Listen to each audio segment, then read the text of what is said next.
Usa ka pagtuo, usa ka tingog, usa ka katawhan.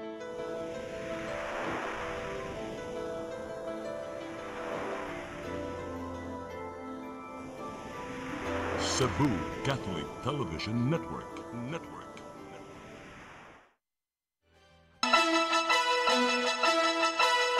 Uluhan sa mga balita sa Sayri 47. 13 ka mga infrastructure project sa probinsya sa Sugbo gipahunong sa Kapitolyo. Duha ka mga DPWH official sa Central Visayas gipatubag sa naangkong mga kabtangan. Nasunog nga stock room o classroom sa Bangkal Elementary School ipaguba. 600,000 ka mga peking tire sealant gipangsakmit sa siyudad sa Mandaue. Sugbo, Kabisayan ug Mindanao, Pilipinas ug katawhan kutos maabot atong Sibya sa tibuok kalibutan maayong hapon. Live kita karon sa CCTN Channel 47 ug kini ang tulumanon sa nag-unang kasayuran nga angay natong masayran. Ako si Dennis Tabar. Tulumanon sa patas nga mga balita ug opinyon. Ako si Danica Cabarrias. Kini ang Sayri 47.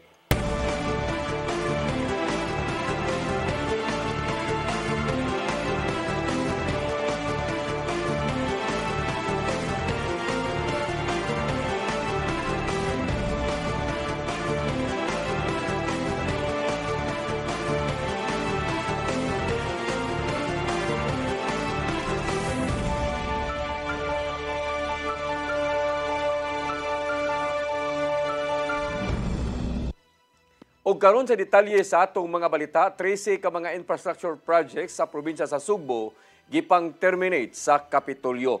Samtang gitun-an pa niini sa gobernador kung kinsang kontraktor ang ma-blacklist. Ang kasayuran ihatod ni Gian Navarro.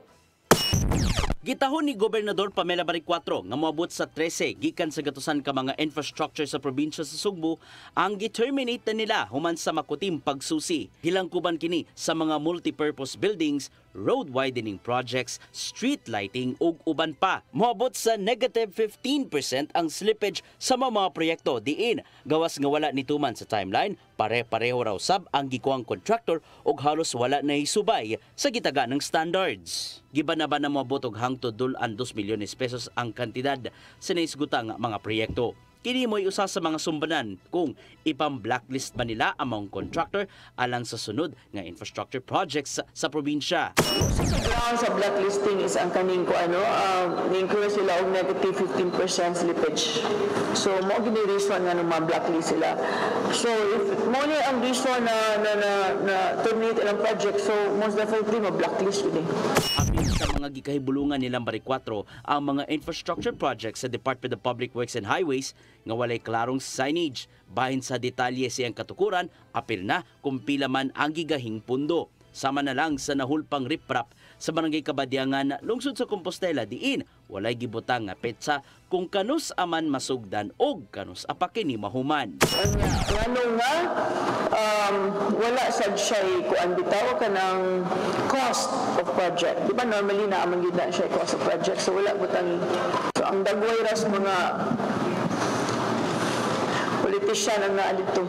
Apan ang mainungdanon alang ni Barricuatro, adto ni manubag sa mga kakuliang nasugatan gikan sa gipatumang infrastructure projects sa kalungsuran nga gipunduhan sa Kapitolyo o dibaka sa DPWH. Ilabi na nga nagpadayon na pagpakisusi sa mga opisyal sa DPWH nga gingong adunay lavish lifestyle o walay kooperasyon sa mga gihimong investigasyon. Sa kasamtangan, wa pa niluwat og pamahayag si DPWH 7 Director Engineer Danilo Villa ngadto sa media human siya gipatawag sa uluhan nilang buhatan aron makadepensa sa giingong hilabihang pagkadato. Mga contractors nga unta iya na ning i-reveal kung kinsa ning mga kuan karon mga involved na mga government officials aning corruption para mahumanan iladlag na unta ni Navarro, CCTN News. Moabot pa lang sa 15 ka mga flood control projects sa Sugbo ang nasusi sa National Bureau of Investigation 7. Mato ni Regional Director Attorney Renan Agustos Oliva nga walay ghost project sa Cebu City ug sa amihan ng bahin sa probinsya base sa ilang pagsubay. Gipalawom nila ang ilang investigasyon kung aduna bay overlapping sa maong mga proyekto diin daghang kontraktor ang nagtrabaho matag usa. Laki posab sa pagsubay kung substandard o dili ba maayo ang pagkatrabaho sa flood mitigation structures bisan sa kadako sa maong pondo. Tuyong mihimo og parallel investigation ng NBI 7 isip pagtuman sa mando gikan sa task force nga gimugna sa Department of Justice. Samtang sa laing nga balita, andam ang PNP Criminal Investigation and Detection Group 7 nga magsugod sa ilang investigasyon kabahin sa flood control project sa tibuok Central Visayas. Kana kung aduna nay kamanduan gikan sa ilang uluhan nga buhatan. Ang kasayuran ihatod ni Arnold Bustamante. Andam ang Criminal Investigation and Detection Group sa CIDG7 nga mosugod sa investigasyon kung makadawat na sila og kamanduan gikan sa ilang uluhang buhatan labot sa flood control project nga giimplementar sa Central Visayas. Kinuman nga si Baguio City Mayor Benjamin Magalong mibutyag atol sa interview sa media dito sa kauluhan nga makikalayon ang Independent Commission for Infrastructure kun ICI sa mga investigating agency sama sa National Bureau of Investigation o CIDG alang sa pagsusi sa mga kanunahang proyekto sa gobyerno nga flood control. Si Magalong usa sa mga membro sa ICI kagitahasan ni President Ferdinand Bongbong Marcos Jr. nga mususi sa napad nga korupsyon sa flood control projects. Bato ni Police Lieutenant Colonel Jeric Filosopo, ang information officer sa CIDG7 nga sa pagkakaroon wala pa sila makadawat og kamanduan gikan silang labaw apan kung maabot man kini ila dayon kini nga sugdan. Wala pa kami natatanggap na direct order from high headquarters but natatalahin naman yun and we're kind of anticipating that but still we have to wait for the order from the national headquarters kung sakaling isasama kami doon sa mag-iimbestiga sa flood control. Kung yun na mando maton ni Filosopo nga muumol dayon sila og team nga mututok sa pagsusi sa mga flood control projects sa Central Visayas. May pasalig ang police official nga dunay kapasidad ang CIDG sa pag-imbestigar sa anglita mao man kini ang ilang trabaho o makikalayon unya sila sa National Bureau of Investigation kun NBI 7 aron nga dili magsapaw-sapaw ang ilang trabaho. Yes, we have to respond. Mag-create kami ng team dito and ano naman tayo yung CIDG naman ano naman siya jurisdictional territorial so Cebu City kung meron Cebu Province gano'n naman tayo. Naman nga usa ang Sugbo sa dunay labing daghang flood control project nga ginganlan sa pangulo sa miaging mga buwan human sa State of the Nation address niini. Sa miaging adlaw ang NBI nagsugod na sa pagsusi sa mga flood control dito sa Barangay Bunbun, Bukidnon dapit sa sa Sugbo ug ni kasamtangan moabot na sa 15 ang ilaga na inspeksyon ug pulos pa kini tinuod. Arnold Bustamante, CCTV News. Department of Public Works and Highways mihangyo sa Anti-Money Laundering Council nga i-freeze ang mga makalung sakyanan gikan sa mga nalambigit sa questionabling flood control projects. Samtang duha ka mga DPWH officials sa Central Visayas giisyuhan og show cause order tungod sa mga naangkon nga propriedad. Ang kasayuran hato ni Gian Navarro. Gihangyo sa Department of Public Works and Highways ang Anti-Money Laundering Council nga i-freeze ang mga mahalong sakyanan nga gipanag-iya gikan sa mga nalambigit sa anumalosong flood control projects sa gobyerno. May kandidat ang mga mahalong sakyanan og 474 million pesos og rehistrado kini sa 26 ka mga tawo nga ginganlan sa investigasyon bahin sa flood control project scandal. Apil nini ang mga sakyanan nilang kanhi DPWH Bulacan 1st District Engineer Henry Alcantara, dismissed DPWH Assistant Engineer Bryce Hernandez ug uban pa. Samtang gibutyag ni DPWH Secretary Vince Dizon nga dunay 4.7 billion pesos ka kantidad sa aircraft assets nga konektado kang Ako Bicol Party List Representative Zaldi Co ug iya mga kompanya. Hinungdan nga nagpatabang ang ahensya ngadto sa AMLAC, National Bureau of Investigation ug Civil Aviation Authority of the Philippines aron i-freeze ang mga kabtangan og likayang mabaligya nga tuslain. Sa laing bahin, mi-issue ang DPWH og show cause order ngadto sa mga local officials sa ilang ahensya aron makadepensa nganong hilabihan ang ilang pagkadato kon lavish lifestyle. Apil sa mga gipangtawag, mao silang DPWH 7 Director Danilo Villa ug ilang Royal Chief nga si Attorney Brando Raya. Kaban kini sa ilang investigasyon, gumikano sab sa gingong pakyas nga pagpakigalayon sa nagpadayong investigasyon bahin sa mga substandard nga proyekto. Still do not fully understand how projects are chosen, how projects are planned, and then eventually how projects are budgeted, and then how projects are implemented. No? Pero ang masasabi ko lang, kailangan baguhin ang sistemang ito. Kasi itong sistemang ito ang nagdala kung nasaan tayo lahat ngayon. Ian Navarro, CCTN News. Mapugos si Cebu City Mayor Nestor Archibal sa pag-issue og kamanduan sa pagpahunong kung mapakyas ang kontraktor sa pagsunod sa mga lagda alang sa road concreting project sa Nibel Hills, Barangay Lahog. Kinahanglan nga maghatag ang kontraktor nga Kimwa Construction og klaro nga work zone signages, pagbutang og traffic aids, pagbaton og cleaning crew og kasabutan nga humanon ang pagsiminto sa karsada. Kung dili makatuman ang Kimwa Construction sa pagbatuman sa mando ni Archibal, hangtod ugma pahunungon hinoon ang mao nga proyekto pinasikad sa mando sa mayor. May pasalig si DPWH7 Maintenance Division Chief Engineer John De La Cruz ngadto sa syudad nga bantayan nila ang maong proyekto aron masiguro nga nituman sa mando ni Mayor Archibal. Sa laing balita, pagmugna og anti-corruption body sa syudad sa Mandaue giduso sa usa ka konsehal.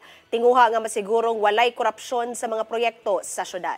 Ang kasiran ni hatod ni Mary Rose Sagarino.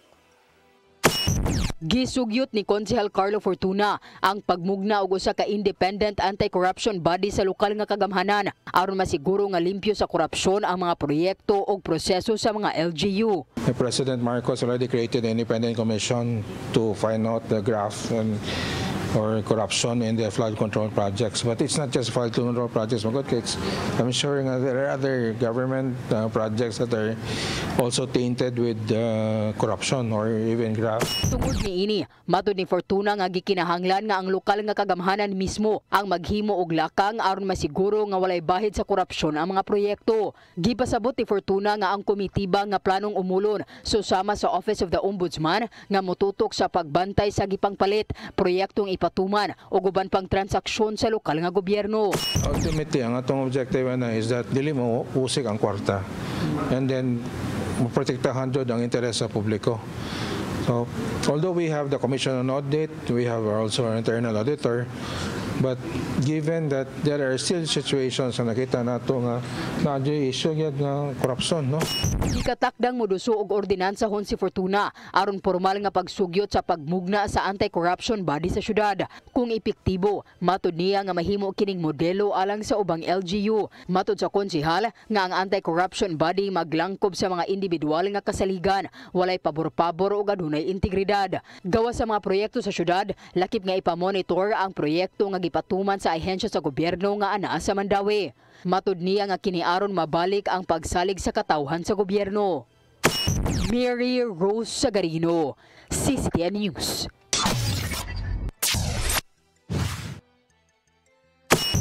Mosunod, nasunog nga stockroom o classroom sa Bangkal Elementary School ipaguba.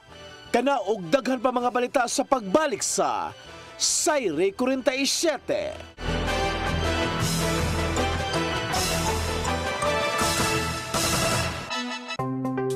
Discover the beauty of the Philippines.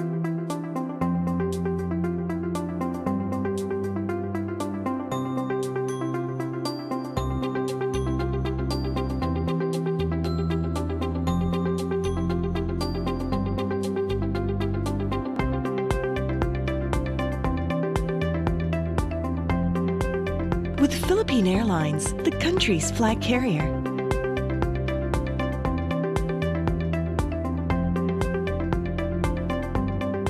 The airline that lets you feel the warmth of the nation.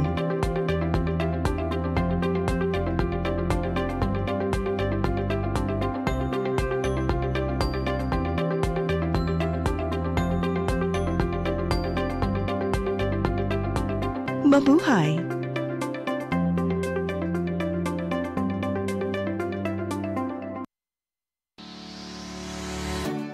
Looking for the best internet deals in Negros Oriental? Phil Products Negros is here to bring you fast, reliable, and affordable internet with plans made just for you. For as low as 899 pesos per month, enjoy speeds of 50 Mbps, perfect for streaming, working, or studying from home. Need more speed? No problem.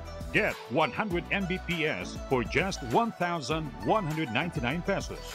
150 Mbps for only 1,499 pesos, or our fastest plan, 400 Mbps for just 2,399 pesos per month. Plus, you can add over 100 cable TV channels to your internet plan for just an additional 100 pesos per month. That's entertainment and lightning fast internet all in one.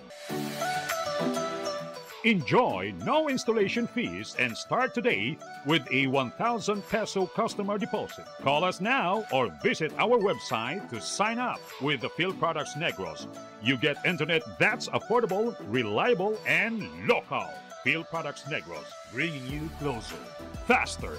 Call us at 0917-631-5240 or visit our website www.philproductsnegros.net or our Facebook page, Phil Products Dumaguete. Subscribe now. Siguradong pagkain sa buong bansa. Masaganang ani, mataas na kita. Maunlad na buhay ng mga magsasaka at mga mangingisda. Siguradong pagkain sa buong bansa. Press Briefing, midweek reset, real talk, from headlines to hot takes. This is Press Briefing, the show that has it all. Midweek, we cut through the noise and bring you the stories that actually matter. News, views, insider scoops, straight from the source, right from the horse's mouth. Politics, public issues, community concerns, and controversy. We break it down. No filter, no filler. Press Briefing. Sharp, fearless, always relevant. Brought to you by the Cebu Press Club. Beyond the headlines, we are Cebu's voice. We are the voice of truth and reason in every town, in every season, with pens of light. We draw the line for justice, peace, and story spine. Cebu Press Club, our banner flies beyond the noise, beneath the skies. Integrity, our step for people hand in hand beyond headlines. We proudly stand. PRO7 Action Files. Mga panghitabong naglambikit sa katawan, gihatagan ng aksyon o kasulbaran sa kapulisan. PRO7 Action Files. Base sa talaan sa Police Regional Office 7, nakarating panayong gisubay at taganong katinawan, pinahagid ng maong tulumanon. PRO7 Action Files. Anong ganinyo sa Police Regional Office 7 o NTV CCTN.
Nangita pa mong para internet sa kong anak, ma'am. Ay, wala na yung problema. Pag Sinisibu! Sinisibu, Sinisibu. For your internet connection. And for the signal of your cable TV. So fast and straight, the transmission to your home. Sinisibu! Sinisibu, Sinisibu. Offers you to have fiber optics. For your viewing experience, perfect and clear, so fast. So great and affordable for you to enjoy. Cine Cebu Television Network Incorporated offers fiber to the home broadband internet bundled with fiber to the home cable TV connection. Cine Cebu Television Network Incorporated with its operation in Metro Cebu and the whole province of Cebu soon. And affordable for you to enjoy. Sinisibu!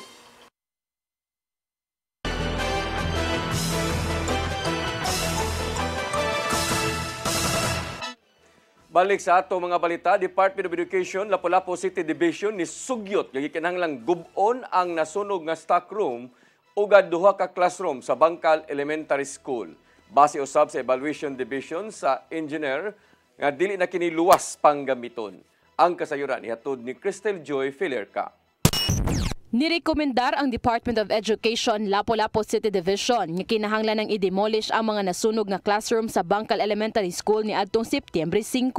Kini mao ang na-totally damaged nga usa ka classroom nga gihimo ng stock room ug ang duha ka classroom sa kinder nga na partially damaged. Matod ni Engineer Jonas Hakalan, ang division engineer. Nasunog yun, which is wala na, di na gito siya pwede, ang structure nasunog na gito, ang kabilya once nga mo undergo na siya, grabe nga heat good mo kuan man pugod na siya. So dili na to siya fit nga gamiton. So mo to siya gi-recommend na ako nga i-demolish na gito siya. Pero apan gitambagan niya ang principal sa mong tunghaan nga sa di pa kini pa-demolish, kinahanglan unang mangayo og pagtugot gikan sa Bureau of Fire kay basin og aduna pa sila kuhaon para sa ilang investigasyon. Nibutyag si Engineer Hakalan nga niadtong tuig 2022, aduna na sila gi-request ngadto sa central office nga 4-story building nga may 16 ka classrooms nga itukod unta sa gibarugan sa ipa-demolish nga mga classrooms. Apan hangtod karon wa pa lang sila mahatagi. Dugang usab niya nga sa pagkakaron mga 4-story buildings na ang ilang itukod sa mga tunghaan aron nga ma-maximize ang lugar ug daghang classrooms na ang mabuhat. Crystal Joy Filerca, CCTN News. Posibleng ipahunong kadali ni Council Pastor June Alcover ang Colon Night Market tungod sa kakuwang sa ordinansa ug pagtugot gikan sa gasa sa Gugma Board. Miduso og mga resolusyon ng chairman sa Committee on Markets nga si Alcover sa konseho nga naninguhang makabaton og panahom gikan sa City Legal Office bahin sa pagpatuman sa night market. Natribukar sa nakalabay nilang executive session nga gipatuman ang Colon Night Market gikan sa verbal directive ni Mayor Nestor Archival. Giangko ni City Administrator Albert Tan nga igo lang siyang nipahibalo sa mando ni Archival ngadto sa Office of the Muslim Affairs and Indigenous Cultural Communities ug mga manindahay alang niini. Hinungdan nga miduso og laing resolusyon si Alcover aron ipahunong unta ni Archival ang night market hangtod nga tugtan kini sa konseho sa syudad ug sa Gasa Board.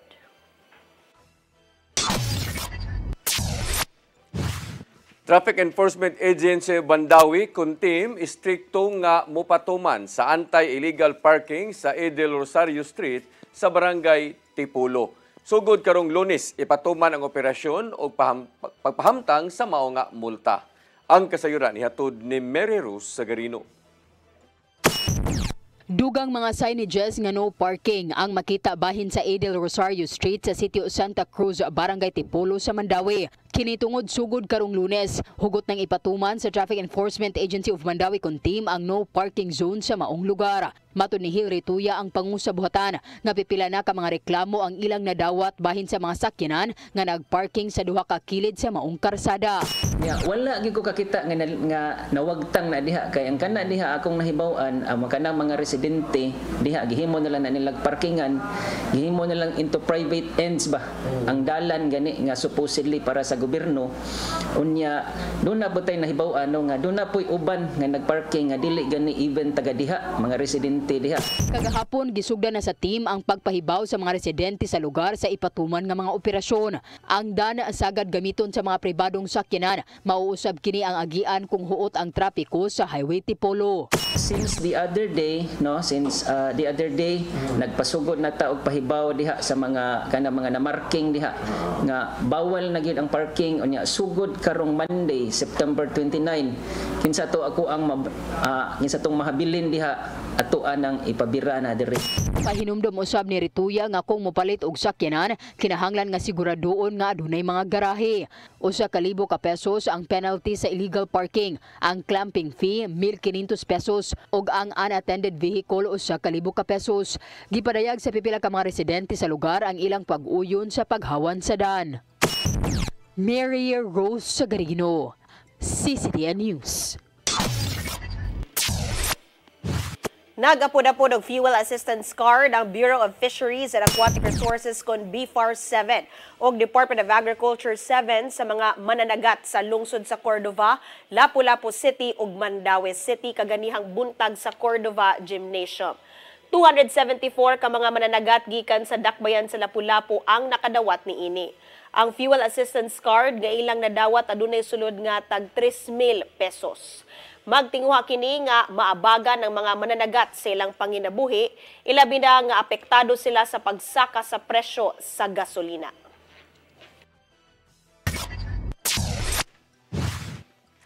Pilot meeting sa giumol nga Governors for Good Governance himuon sa Sugbo karong Oktubre.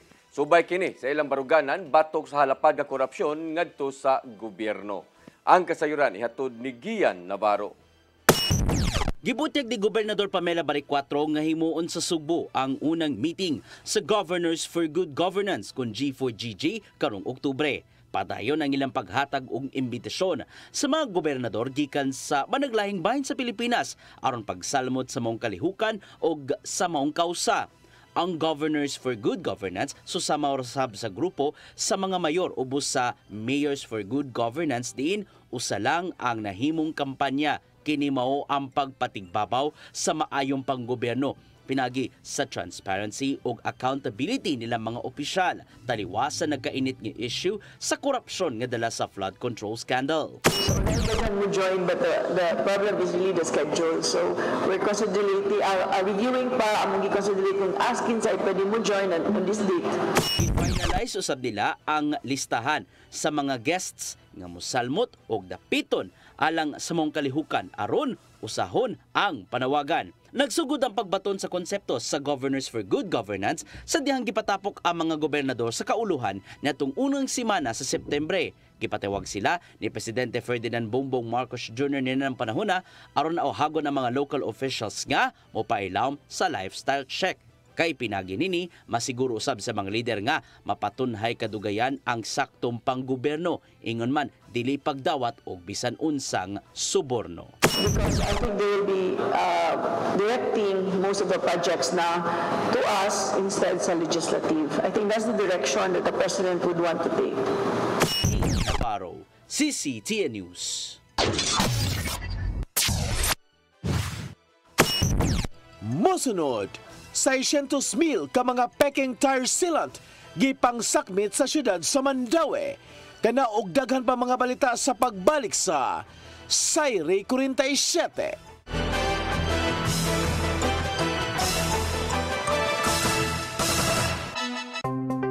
Discover the beauty of the Philippines.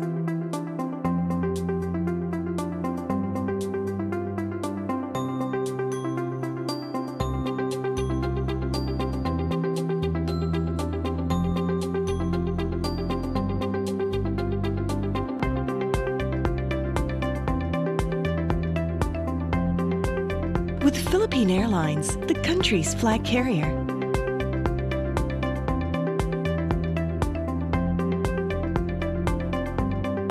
The airline that lets you feel the warmth of the nation.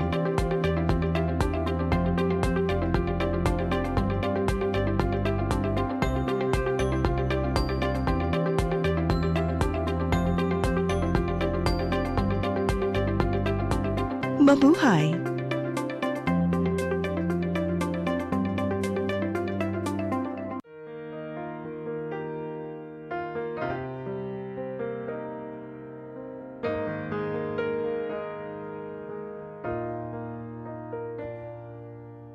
Heal me, O Lord, and I will be healed. Save me, and I will be saved. Heal me, O Lord, and I will be healed. For you are the one I praise. You are the one I praise. Sing it with me.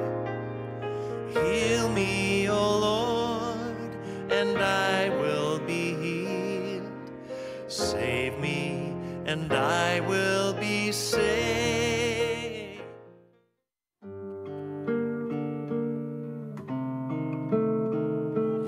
Lamig kininday apan paghinay-hinay.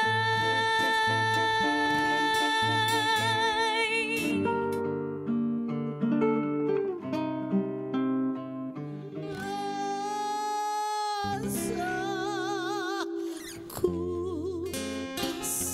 na ikaw pangita karon kay ikaw day pinangka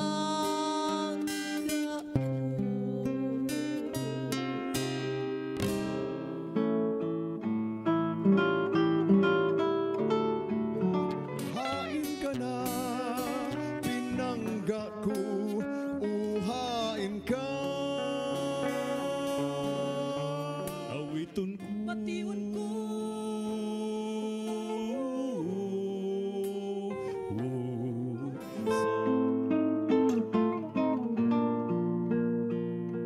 Ihay Pinay namin yo og hapon.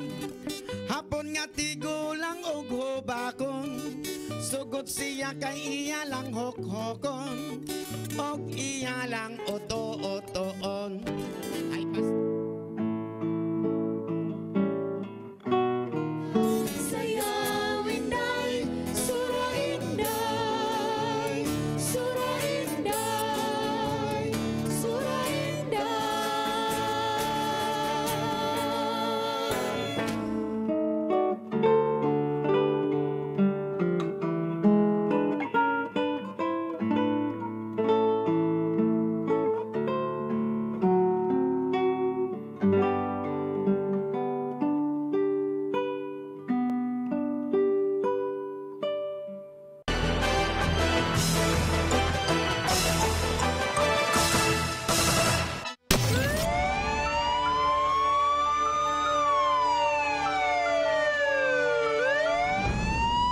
Balik sa ato mga balita, kapin sa 600,000 ka mga piki nga tire sealant ang gipangsakmit sa PNP CIDG7 gikan sa maltiayong negosyanteng insik sa syudad sa Mandawi sa miaging simana. Kinihuman sila ireklamo sa kompanya nga Susaman nga pangalan ang ilahang nga produkto nga gibaligya sa Central Visayas. Ang kasayuran nihatod ni Arnold Bustamante.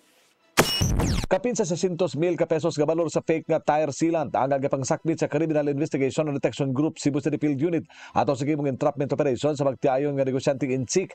Nahitabong operasyon alas 3 katuna sa alas 5 ang takna sa hapon sa miaging Miyerkules, September 17, 2025 sa Zone 2, A. Del Rosario Street, Mantuyong sa syudad sa Mandawi. Nato ni Police Lieutenant Colonel Jeric Filosopo, ang information officer sa CIDG7 nga unang nireklamo sa Dagabuhatan ang exclusive distributor sa Kobe's Tire Sealant. Nato ni nabaligya og fake sealant nga mikopya sa pangalan silang produkto sa mga lugar. Gipakita sa management sa Kobe Tire ang fake nga sealant o gitandi kini sila nga produkto. Diin din hinasayran nga walay kalainan gawas lang sa presyo nga ubos itandi sa dili fake. Human makuha ang tanang impormasyon gilusanayon ng entrapment pinasubay sa Upland Mega Shopper nga may flagship program sa CIDG7. Nasakmit sa CIDG ang kapin sa 300 ka karton sa Kobe Tire sealant nga mo kantidad ng tanan sa 604,800 pesos samtang nabalhong usab silang custodial facility ang mga suspitsado nga negosyante nga silang alias Melanie ug alias Ming. May private complainant na pumunta dito sa Cebu CFS. He's the only authorized dealer dito sa Pilipinas. And nag-complain siya na may isang individual na nagbebenta ng same product but counterfeit. So, yun, binaibas ng CIDG-CFP natin. Then, sinertified it nung authorized dealer na fake yung tire sealant na yun. So, yun, after that, na-inquest nila for violation ng intellectual property. Pasabot si Pilosopo nga sa wala pa mihimo og entrapment, mihimo usa sila og test buy aron itandi sa produkto nga dili peke. Amo nga kumpanya nagpasi kini sa kauluhan din sila ang tig-supply sa COVID tire sealant sa tibok Pilipinas. Una na nga natingala ang maong distributor nganong miubos ang halin silang produkto dinhi sa Sugbo ug dinhi lang nadiskubre nga dunay nabaligya sa mga pangalan ug ubos kaayo ang presyo nini. Kasi parang kung titignan mo sa yung dala iko compare mo parang parehas but yun nga may ginagawa lang silang test to determine na fake and mas cheaper syempre yung binibenta nila na counterfeit. Parang so, malaki yung damage doon sa legit. Basta ka ng kasong kalapasan Section 155 ug 168 Republic Act 9283 kun Intellectual Property Code. Arnold Bustamante, CCT News. Anda mo padanga tugtabang ang LGU Lapu-Lapu sa mga residente sa usa ka subdivision sa Barangay Basak nga nakasinati og pagbaha sa ilang access road. Mato ni Engineer Perla Amar, City Engineer sa Lapu-Lapu, nga niadtong Sabado lang siya nakadawat sa mong impormasyon ug karong semanaha makigtigom kaniya ang mga opisyal sa Homeowners Association sa Vista Belia aron sa pagsulbad sa maong problema. Apan sigon pa niya nga makatabang syudad sa maong problema pinaagi sa pag-declogging. Magbutang lang siguro sila o construct sila parang cistern tank ba, and then most probably LGU will be the one to kuan na to sa tong declogger lang ang tubig nga mapundo sa ilang cistern tank. In that way maka-alleviate sa kanang maka-solve sa problema, no?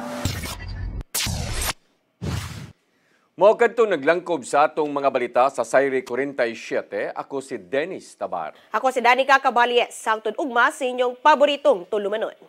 Sayre 47.